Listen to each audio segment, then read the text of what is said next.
Hi, and welcome to Chi for Yourself. We're here to support the good chi or essential energy toward the living of a genuine life.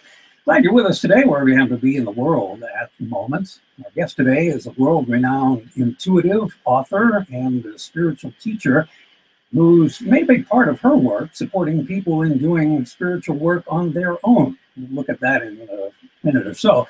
Tori Hartman was a child when she realized that she had psychic abilities. She's an author of Chakra Wisdom Oracle, How to Read the Cards for Yourself and Others. Lots to talk about today. Tori, let's get started a little bit about you personally. You were born and raised in Greenwich Village, New York, during the 1960s. Pretty interesting time, lots of expression, a lot of freedom to express. What was that like? Well, we have about 7 hours.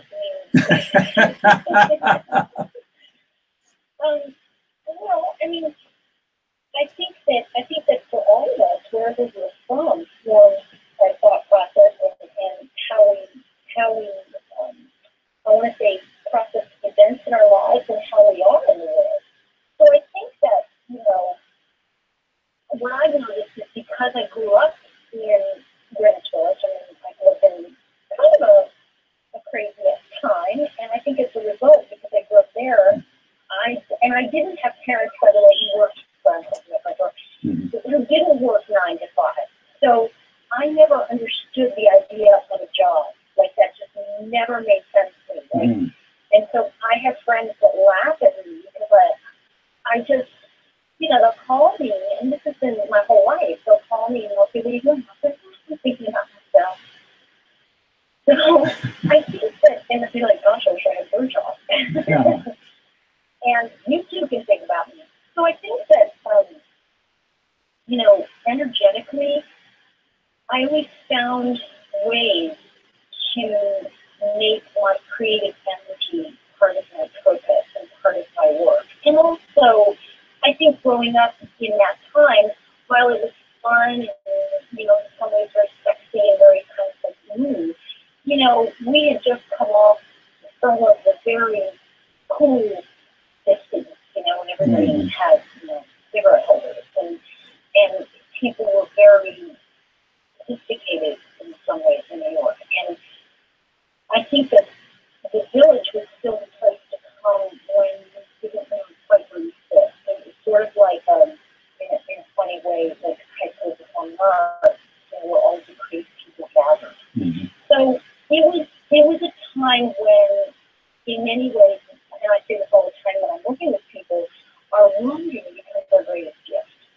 And I can tell you when I do readings with people, I don't do readings as much anymore, Don. I do more teaching, because I think we all have our own answers, and I do more facilitating and guiding people to find their answers.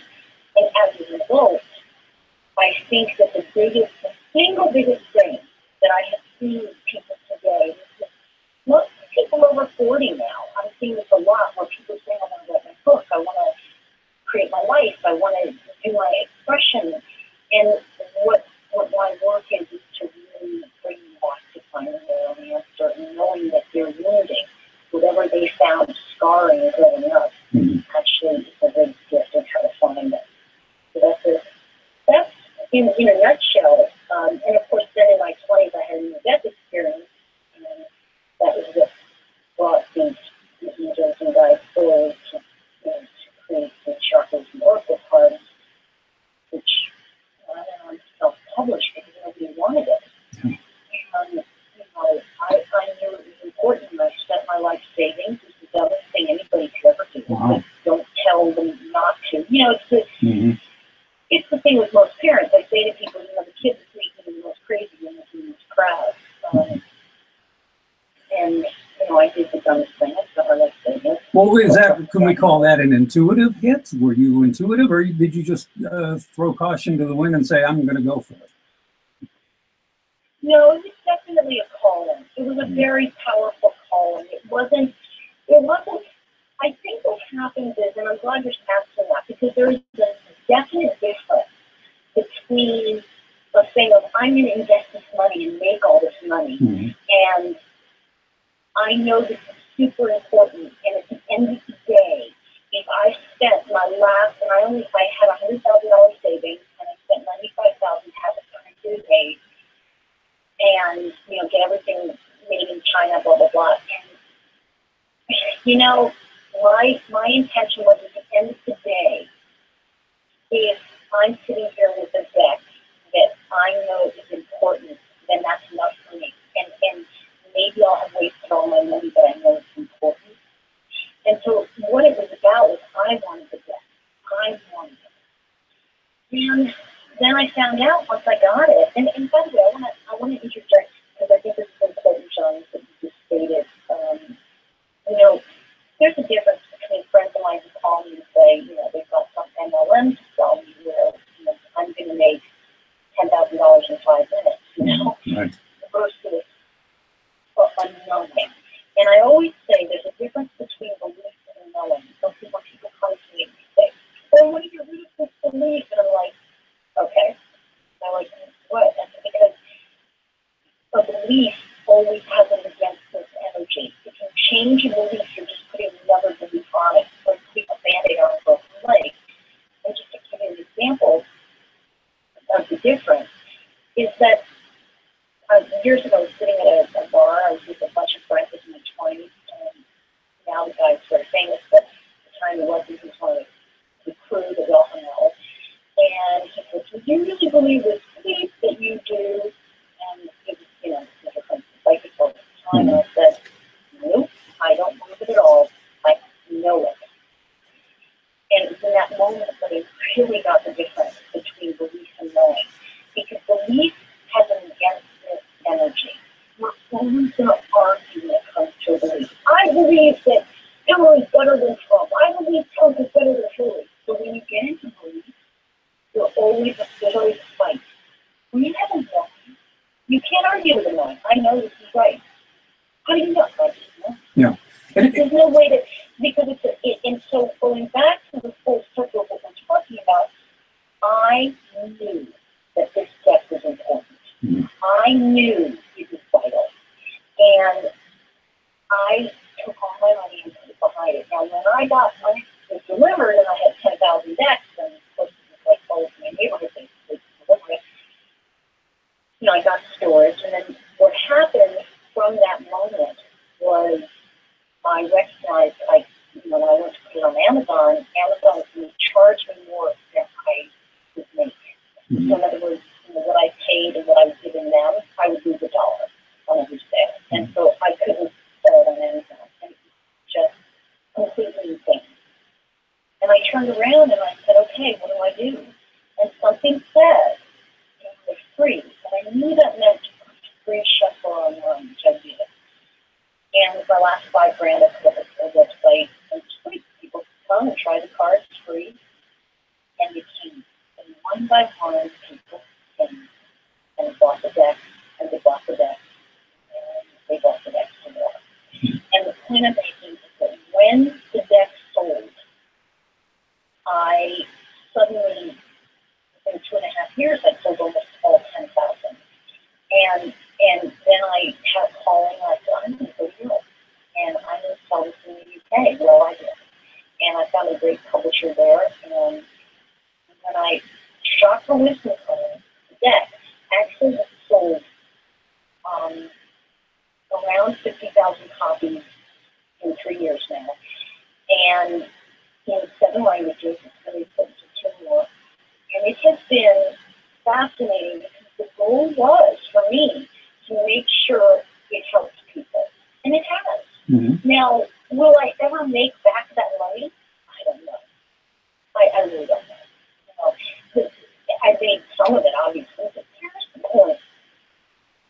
I knew it was important that I do it. And, I think there was I can't remember his name right now, but I think it was a famous director, and so he said, so what's the best thing about doing a hit movie? And he said, we'll get to do another one.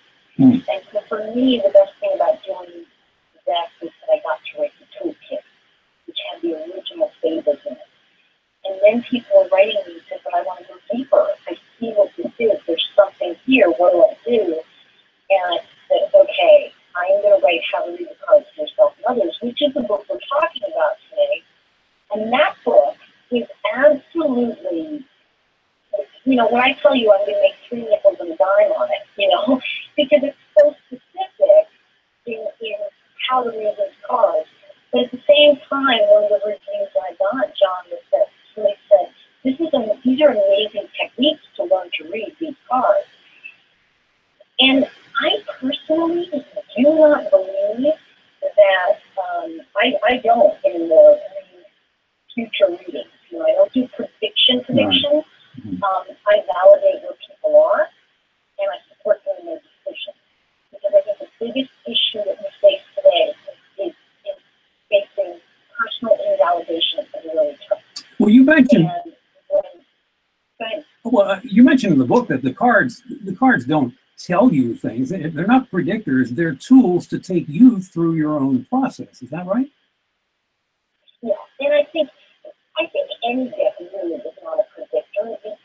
A deck is like a picture on the wall, and you interpret it. It's not like, you know what I mean? You're not going to look at like a picture and it's going to tell you something. What happens is how we relate to the issue. So it's the meaning we make of that card. And what I believe is very important is teaching people how to work with their own intuition, like knowing the difference between your brain and your intuition. Mm-hmm. That's the biggest thing I train people to recognize. Because once they know when their intuition is speaking to them, they know how to listen to it or not. Yeah. And that's huge. That's a big part of this particular book as well. Is really teaching you the tools and the skill set. It's like a tool belt, Mm-hmm. Mm-hmm.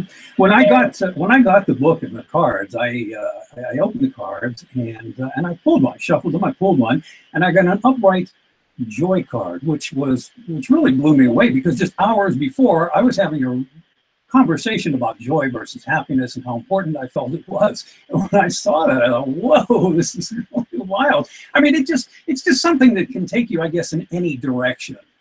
It doesn't necessarily, through your own. And it validates, like you said, whoa, I was just having this conversation. And so what is that, then we get to what does that mean for you? Well, it means that whoa that you just started, whoa, that whoa is kind of like, saying, wow, I am in alignment, I am on the right path. And it's a validation that you just had this conversation and this showed up.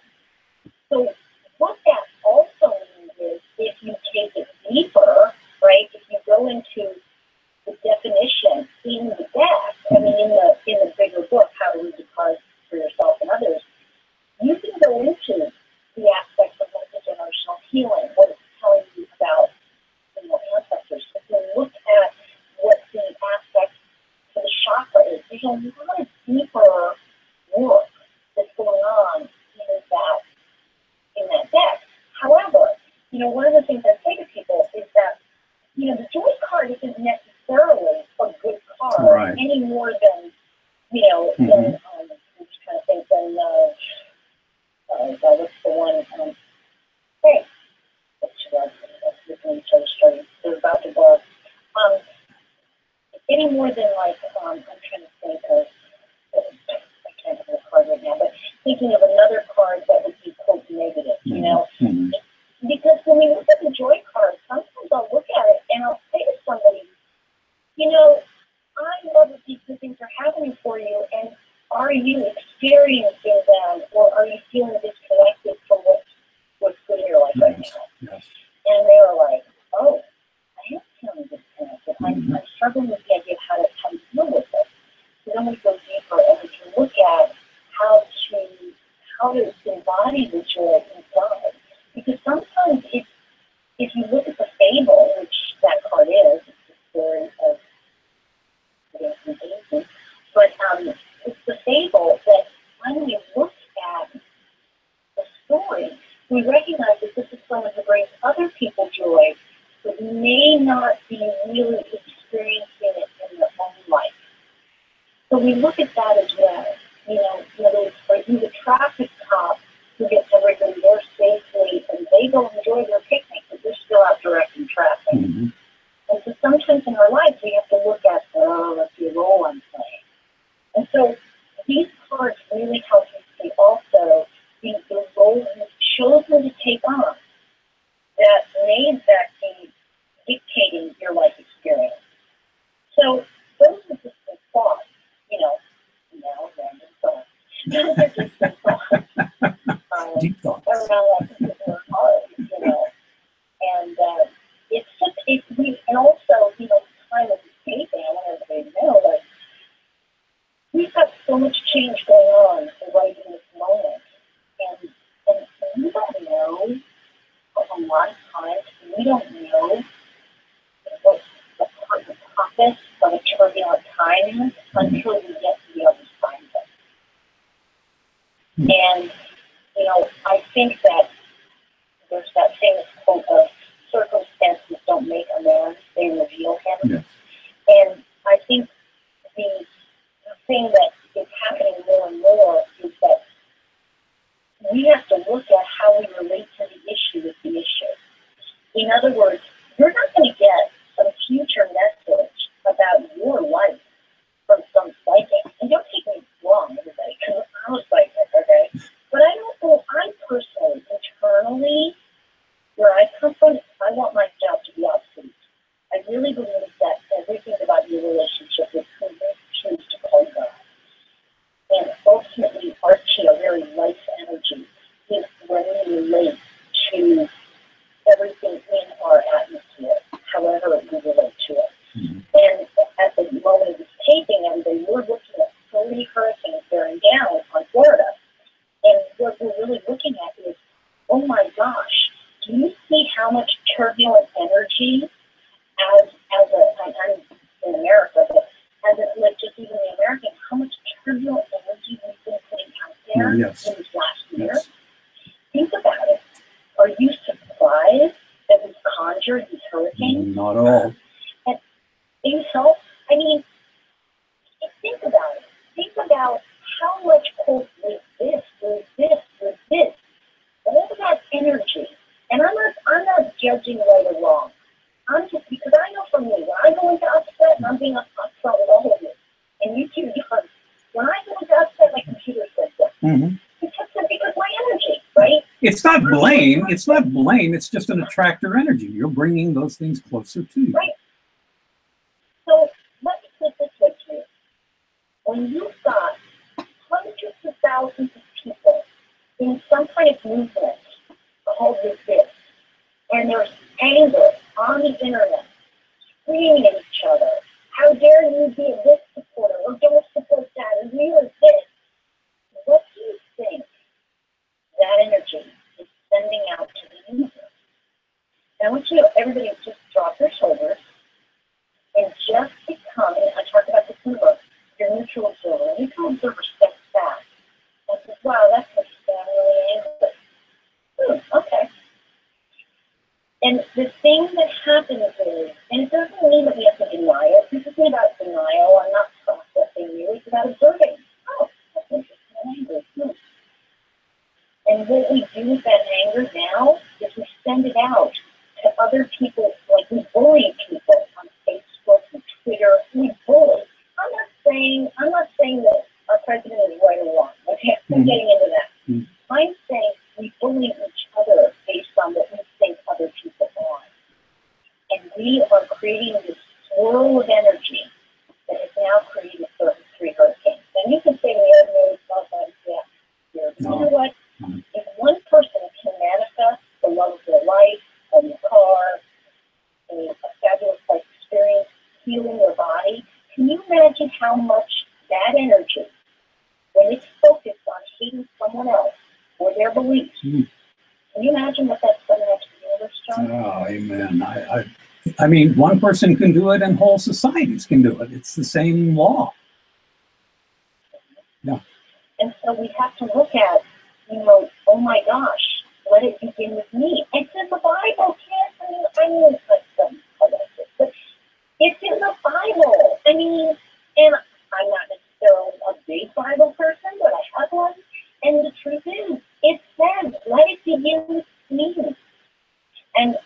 daily basis, we have to look at how am I treating other people. You know, I question things. I question, you know, I have some friends on the internet who get very vitriolic about this. Oh, and they're spitting hate. And I said, well, you sure it's not like, oh, then you don't know, then you must be against me. No, I'm just looking at how we relate to the issue as an issue. And if you're in that level of upset, that means that upset is in you already. Someone can't make you upset. It's in you and it stirs the upset. Otherwise, how can you explain certain things don't affect people at all? Yeah. Well, I guess it was Buddha. I guess it was Buddha who said pain is inevitable, suffering is optional. Right. Yeah. And what do you think we're creating? We're creating immense suffering by boomeranging it back at us. And I think we really need to look at, and I've been doing a lot of reading lately because I'm fascinated with what's going on in North Korea now. And when I look at that, the parallels to Hitler are extraordinary. This guy is a Hitler. And we all kind of go, oh, and turning our back on it, he's fascinating. And we're all kind of going, you know, this president's an idiot. And I'm like, okay, but have you looked at what's going on in North Korea? Let's see bigger things than that, you know? So I'm just, and it's funny because so many people say, well, you must be a Trump supporter. I'm like, I don't really support anybody. I'm more about what's my energy doing. I focus on what my energy is doing.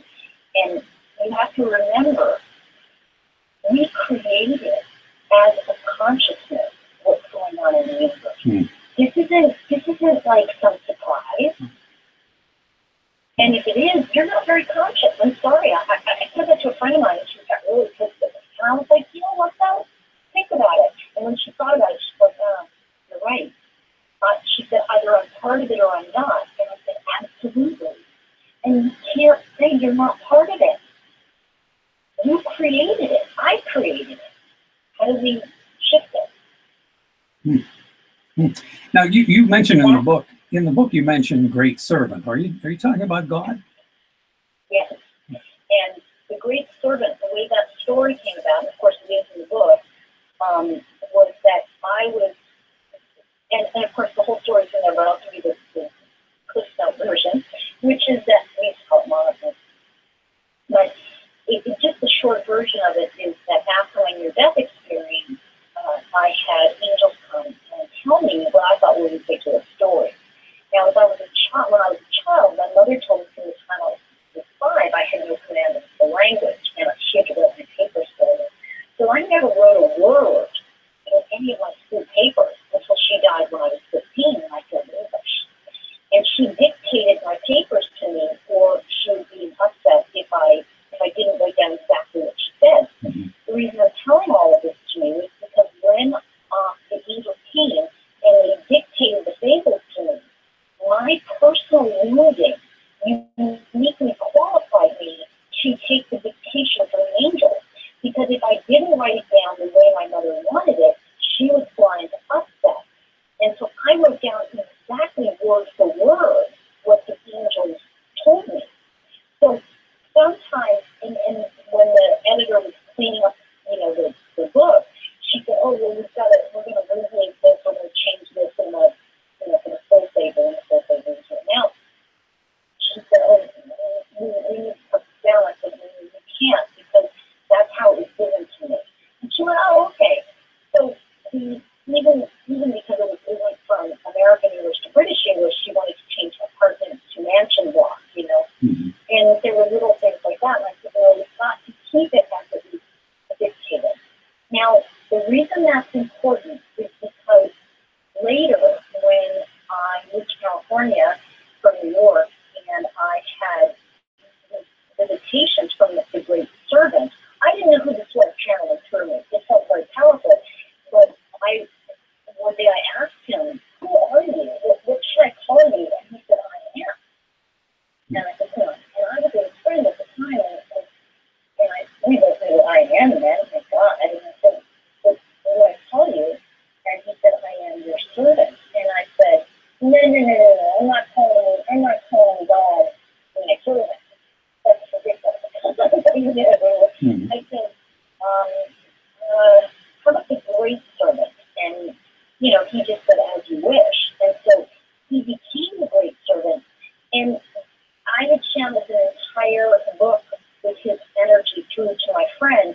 And after that time, and like I said, the story from the book, but basically after that time, he showed up in some of his favorites and some of his cards, and he brought forward the encounter of the great spirit, which were the spirits that guide us. And so in the fables in themselves, that's kind of how that came together. Does that make sense? Oh, yes, absolutely. Absolutely. So it had a life of its own. It had a life beyond me, or,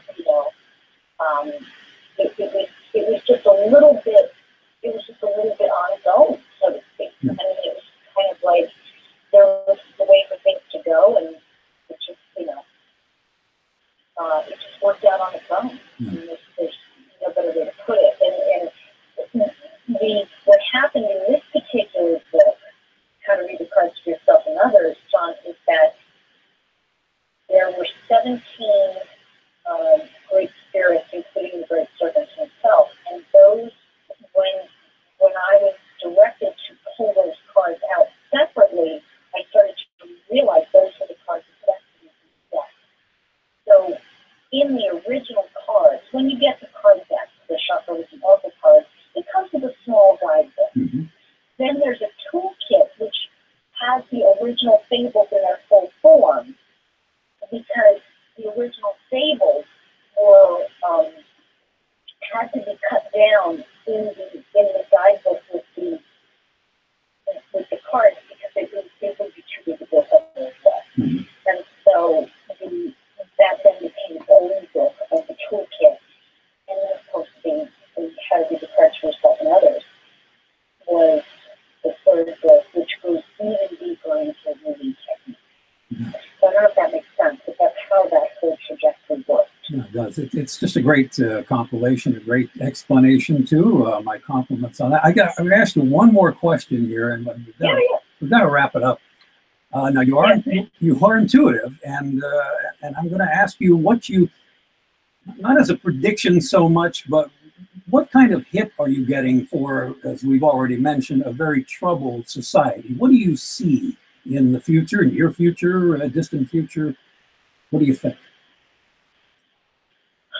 Well, I think the thing is that when you say troubled sight, in relation to what? Do you mean, are you talking about like the... Well, the mass of people who are living in fear and scarcity, where are they going to go with this? Well, I think that it goes, and it's really interesting. I was joking with somebody the other day. I said, we've gotten to a point where we've gone from hieroglyphic back to hieroglyphic. I mean, well, the caveman had hieroglyphics, and so we're using them in texting, Yeah. So it's kind of like, That's I interesting. it's we need to take ownership. I think that it's just, and I think that, okay, then, I have a puppy, so this is just decided this is his moment to play with it. So, anyway, I think what I'm trying to say is that there is an ownership and a responsibility, that if you are enough that you matter, you count. And I think we're living in a time of marginalization of anyone who doesn't agree with, with you, so to speak. If you don't agree with people, you get marginalized. And I think we have to realize, it's like Dr. King said, we may have arrived in different ships, but we're all in the same boat now. Mm-hmm. And we really have to own the idea that because we're all on the same boat, if you start hammering at the side of the boat, it's going to matter. And I think we need to stop trying to destroy our own ship.